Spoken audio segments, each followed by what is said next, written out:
नारायणाय विद्महे वासुदेवाय धीमहि तन्नो विष्णु प्रचोदयात्।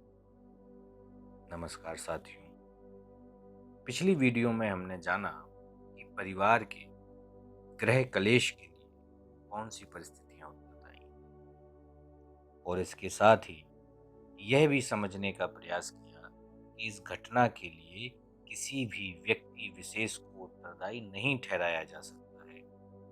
इसके लिए केवल और केवल परिस्थितियों को ही जिम्मेदार ठहराया जा सकता है। आज की वीडियो के माध्यम से हम उन स्तंभों को जानेंगे जिन पर पूरे परिवार की नींव को रखा जा सकता है और परिवार को लंबे समय तक एक मजबूती के साथ जीवित रखा जा सकता है। मैं सभी श्रोतागणों को 4 सा का सिद्धांत देता हूँ, जिसमें पहला संयम, दूसरा सद्भाव, तीसरा स्वीकार्यता और चौथा सामंजस्य। हम सभी को इन शब्दों के अर्थ और परिवार के संदर्भ में इनके मर्म को जानना होगा, क्योंकि यह शब्द परिस्थिति और काल के अनुसार अपने अर्थों में बदलाव को प्रदर्शित करते हैं। सर्वप्रथम शब्द है संयम, कंट्रोल।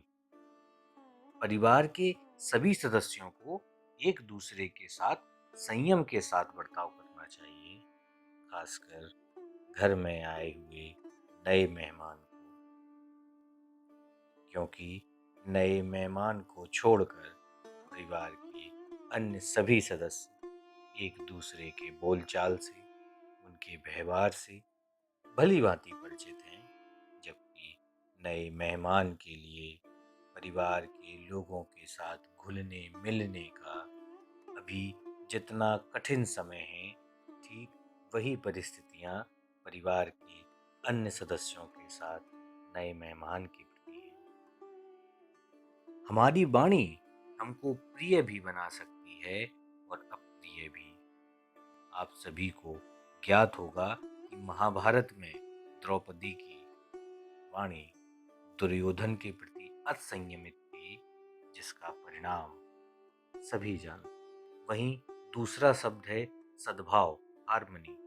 परिवार में एक दूसरे के प्रति सद्भाव की कमी देखी जा सकती है, जिसका महत्वपूर्ण कारण लोग आधुनिकता की दौड़ में इतनी तेजी से आगे निकलते जा रहे हैं कि परिवार के सदस्यों के प्रति उनके मन में भाव की कमी होती जा रही है और व्यक्ति अपने में ही मग्न होता जा रहा है। अतः परिवार के सभी सदस्यों को एक दूसरे के प्रति सद्भाव का दिखावा ना करते हुए वास्तव में मन से सद्भावना रखनी चाहिए, क्योंकि जब मन में एक दूसरों के प्रति सद्भाव होगा तो उनकी बातों में चुभन का एहसास होना समाप्त हो जाएगा। वहीं तीसरा शब्द है स्वीकार्यता, एक्सेप्टेबिलिटी।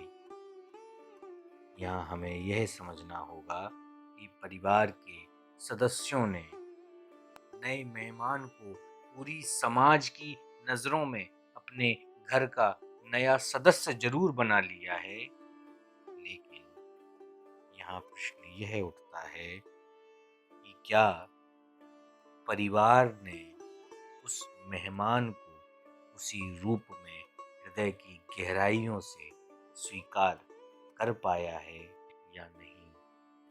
क्या सास ससुर ने अपनी पुत्र वधू को अपनी बेटी का दर्जा दिया है, या छोटे भाई ने उसे माँ का दर्जा दिया है?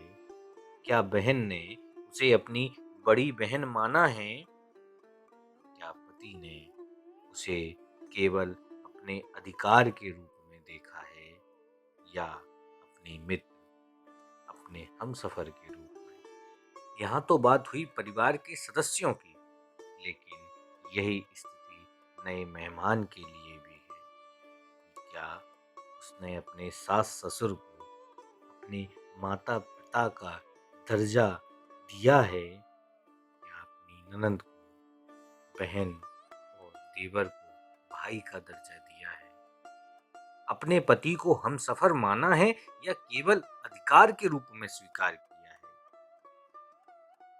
प्रश्न सुनने में तो बहुत सामान्य लगते हैं, परंतु इनकी गहराई कहीं ज्यादा अधिक। हमें यहाँ यह समझना होगा कि जब मायके में लड़की होती है और यदि उससे कुछ गलत काम हो जाता है या घर में कुछ नुकसान हो जाता है और उसके माता पिता उसे डांट देते हैं, चिल्ला देते हैं, समझाने का प्रयास करते हैं, तो क्या लड़की अपने माता पिता से ऊंची आवाज में बात करती है? क्या वह उनसे तर्क वितर्क करती है? नहीं, ऐसा नहीं होता। क्यों? क्योंकि वह उनको स्वीकारता के साथ में स्वीकार कर चुकी है कि नहीं, ये मेरे माता पिता हैं। यह यदि मुझे डांट रहे हैं, मुझ पर चिल्ला रहे हैं, तो ये मेरे ही हित के लिए है। लड़की यह स्वीकार कर लेती है और चुपचाप उनकी बात को सुनकर समझकर आगे बढ़ जाती है। परंतु यदि यही कार्य, यही परिस्थितियां ससुराल में निर्मित होती हैं, तो लड़की यह स्वीकार ही नहीं कर पाती और तुरंत अपने माता पिता से इस बात का जिक्र करती है। लड़की के माता पिता यदि तुरंत उसे समझा दें कि नहीं बेटा, अब वही तुम्हारे माता पिता हैं, वही तुम्हारा अच्छा और बुरा वही जानते हैं, यदि वह किसी बात पर तुम्हें डांट रहे हैं तो वह तुम्हारे लिए ही हितकारी होगी। लेकिन वर्तमान समाज के माता पिता यह भूल जाते हैं कि आज वह अपनी बेटी का बचाव और उसके साथ खड़े हैं। कल यही परिस्थितियां आपके घर में भी निर्मित होंगी। यदि वह उसको वहां समझा देते हैं तो यह बात वहीं समाप्त हो जाती है, लेकिन वह उसके साथ खड़े हो जाते हैं और उसको सहयोग करते हैं। वहीं दूसरी परिस्थिति ससुराल में सास ससुर के साथ भी है कि वह अपनी बहू को लड़की का दर्जा दे ही नहीं पाए हैं, उसको लड़की मान ही नहीं पाए हैं, उसकी बातों को नजरअंदाज ही नहीं कर पा रहे हैं, जैसे अपनी बेटी की बातों को करते हैं।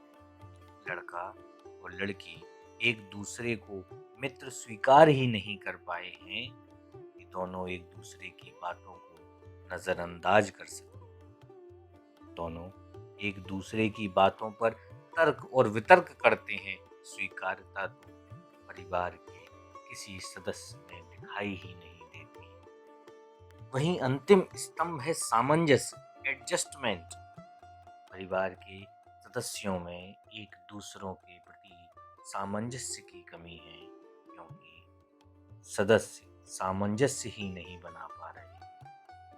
सदस्य एक दूसरे पर अपने अधिकारों को थोपने में लगे हुए हैं, सभी अधिकारता को प्रदर्शित कर रहे हैं, जबकि वह यह समझने को ही तैयार नहीं है कि परिवार के रिश्ते बहुत नाजुक डोर से बंधे होते हैं। कब किधर किसकी बात कील की तरह लग जाए, इतना गहरा घाव कर दे कि वह घाव भरने लायक ही ना बचे। यह बात सभी सदस्यों को समझनी होगी।